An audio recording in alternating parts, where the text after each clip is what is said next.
What's up, weirdos? How are you doing? We are now in November of 2025, which is super weird, honestly. But I am so excited to bring you like an actual official October monthly wrap up. So, I did not include stats this time, which I kind of wish I would have done now that I'm thinking about it, but oh well. I might include it in the future, I might not. Um, I honestly don't even know how many books I read. Oh my gosh, I didn't even count. Um, I have no idea. I know a good majority of them were audiobooks, and you'll see that I actually put little icons to indicate if it was an audiobook or an ebook, which in my case is specifically I read ebooks on my Kindles. On my Kindle.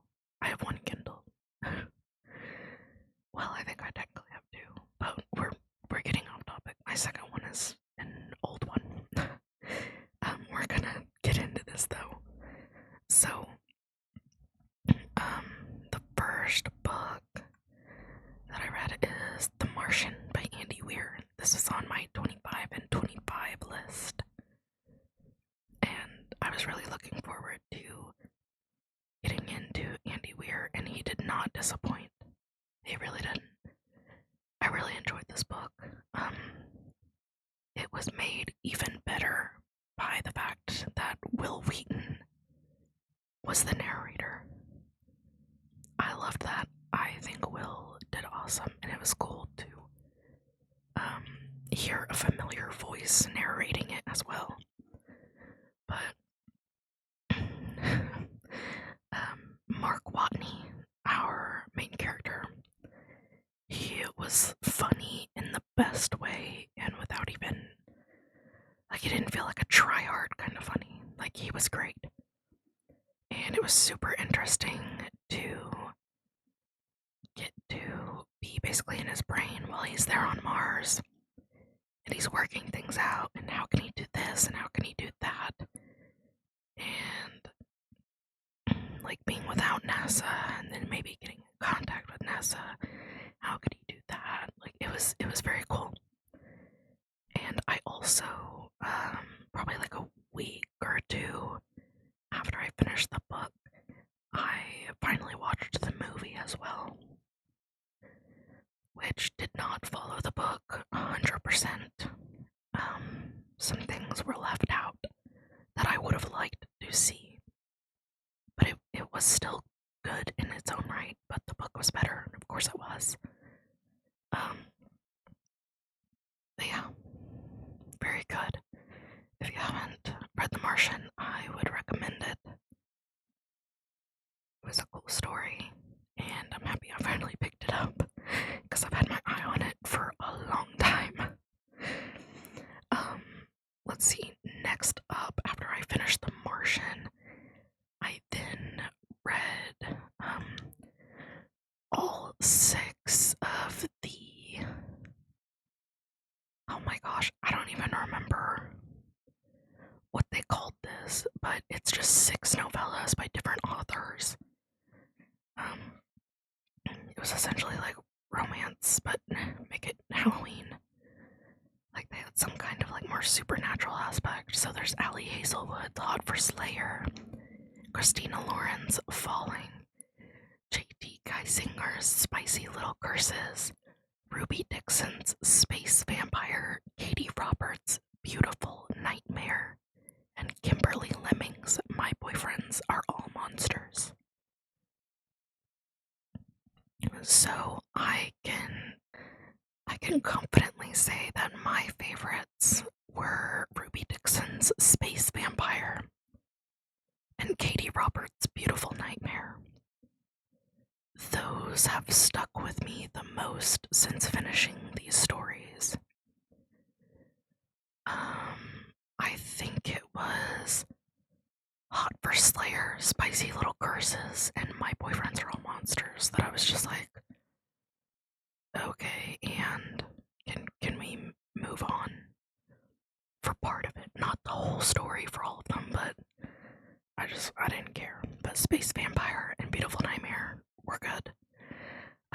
if you have Kindle Unlimited, like me, they are on Kindle Unlimited, and they also come with like the free audio aspect too. So you download them on Kindle Unlimited, and then they're available to you on Audible. So that's how I listened to these. I decided to listen to these instead of read them, just because they were easy to get through, like while I drove or while I worked, when I had the time to listen while I worked. So yeah. Let's see what we got next. So that's, even though those are novellas, they do count as one book each, so that's 7. I think next up we have the first 3 books in the Bridge Kingdom series. I think there's 6 total. And I really liked this series.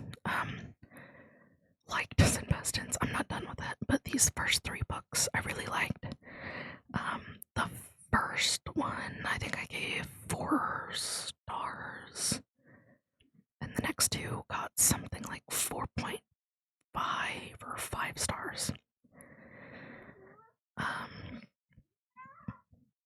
got a cat talking to me. These were very good. I listened to these as audiobooks, as you can see by the little headphones in the corner. My goodness, Thomas, chill. I'm not even sure what he's meowing about. The Bridge Kingdom is essentially Lara, the main character, goes to infiltrate the Bridge Kingdom as a promised through a treaty wife to Arin, our main male character. And it goes from there. It's enemies to lovers, and things are revealed, and feelings are sorted out, and something happens at the end that then goes into the second book. And from there, that ends Lara and Arin's little story. And you can see that there are different people on the next cover. So from what I can tell, it seems to go 2 books is one couple, the next 2 books is another couple, and then the last 2 books I think are a third separate couple. I am really liking, I'm not gonna say their names because it's sort of a spoiler when you meet people, but I'm really liking the couple in the third, and once I pick up the 4th one, I like them a lot. I'm curious to see how the 4th book is gonna go, but we're gonna move on from here before I start spouting out spoilers. So let's see, that it was 7, now we're at 10. Told you a lot of audiobooks. Since I moved recently, like almost all, like a good 97% of my physical books are packed away still at the moment. So, rip. So it's been Kindle and Audible. Okay, so these 2 books are in an 8-book series called New Orleans Nocturnes, and it's by Carrie Pulkkinen. You can see it's licensed to Bite and Shift Happens. So, Licensed to Bite is the first book. Oh, FYI, this is an indie author, and I actually bought all 8 of the books as just a bundle from her website. But Licensed to Bite follows a girl named Jane, and to be honest, she kind of annoyed me. I think I gave this book 3 stars. Jane annoyed me. I liked her best friend. Her best friend gets followed and Shift Happens. Her best friend wants to bag herself a werewolf. Spoiler alert, it ends up happening.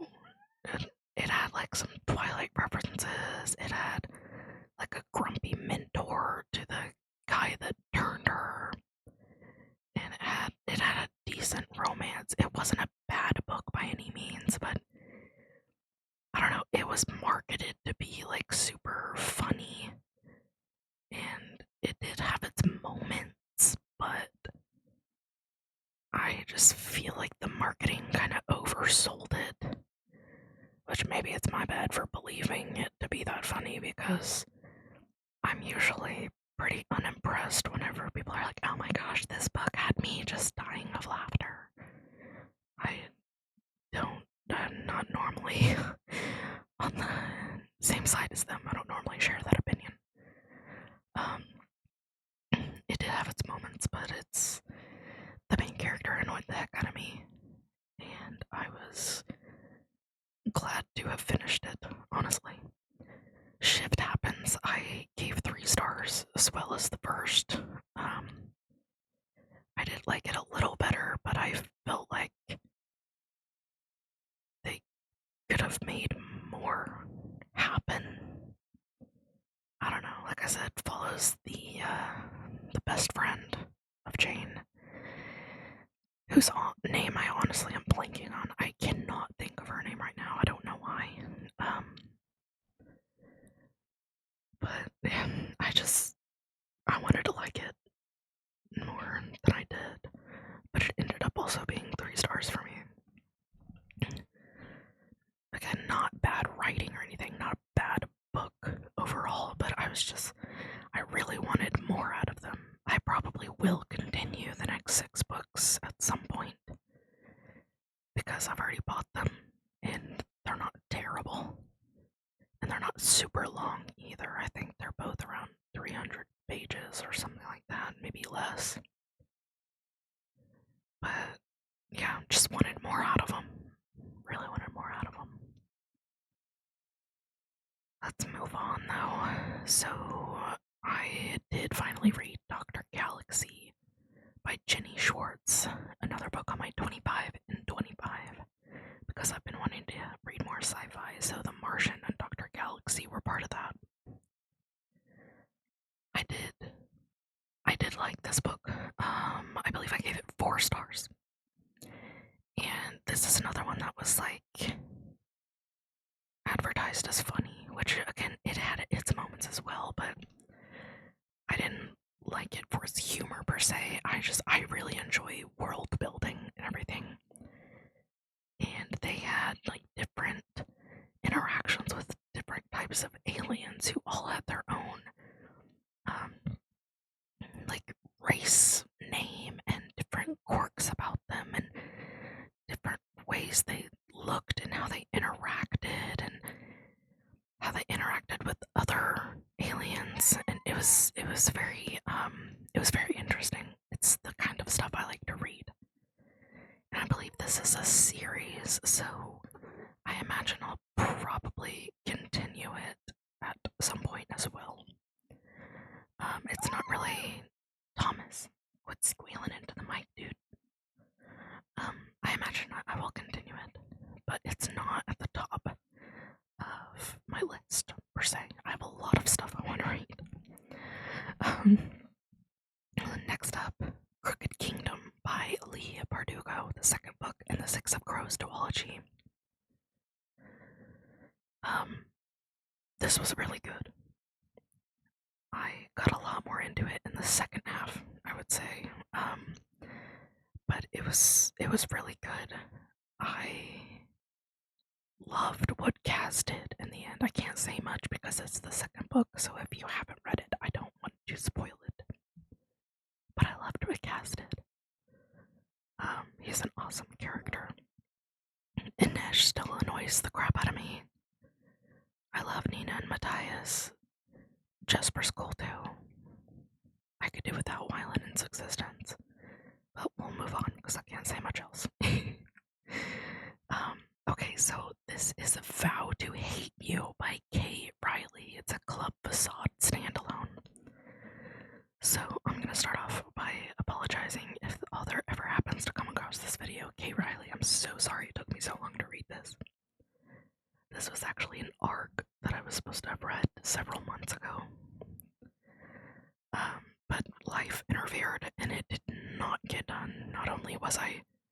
like dropping reading, but I also just had a whole bunch going on and it was not happening. I got to read about half of it and then it just got put on pause. But it was a good book. I think I gave it 4 stars. This is sort of like a spicy romance. It does have a spicy-ish kind of club to it. And in a way, I guess you could call it like a friends to enemies to lovers, second chance kind of romance kind of deal. Oh, and arranged marriage. But it was good.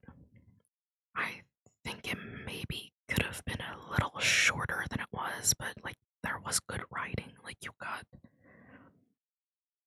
details you needed, I would say. So if any of those tropes or descriptions appeal to you, I say go for it. It was a good book. So this was my favorite of the month. The Serpent and the Wings of Night by Carissa Broadbent. This is a well-known book, and I finally read it, and I really liked it. So it has the title of Favorite of the Month. So this I will be absolutely continuing. I have not picked up the next book yet, but I will be. I would imagine it's going to be in my November wrap-up, so stay tuned for that. But I really liked this book. I'm also happy that I liked it because that means I'll probably like Carissa Broadbent's other books, which I was hoping for because she's the same author. What is it called? Like the War of the Lost Hearts or something like that. So that's on my TBR as well. So very happy I liked this. I liked that the vampires were done in a different way. Like they were still vampires, but she had her own twist to it. Twist. So that was cool. I really enjoyed that. Let's see, there's one more because this was my last read of the month. Fan Service by Rosie Dannon. This was the last book that I finished. I think I finished it on October 31st, Halloween. I really wanted to not like this book for some reason, but I did like it. I think I gave it 4 stars. It was good for some reason. I really wanted to not think it was good. It was, I don't want to say quirky because that's not quite right, but I can't think of the correct word that I'm looking for. But basically, this actor that played a werewolf on TV turns into a real werewolf once he's like 42 or something because of some special moon. And she was like a super mega fan and like was the moderator on a fan website for the TV show he was on and all that. He reaches out to her and it goes from there. I really liked it, honestly. It was cute. I didn't think I was gonna like it. I figured it was gonna get like 2 or 3 stars for me, but nope, it got 4. So, if that appeals to you, I would say pick that up too. I did listen to it as an audiobook. And the audio was good. So if you like audiobooks as well, then I do recommend the audiobook. I think that's all I got for you. So yeah, favorite of the month and then the last of the month. So, thanks for joining me, weirdos. Thank you. I hope to see you in the next one. If you made it this far and you're not asleep or too busy doing something else while you're listening, please drop below either your favorite read from October or what you're looking forward to reading in November.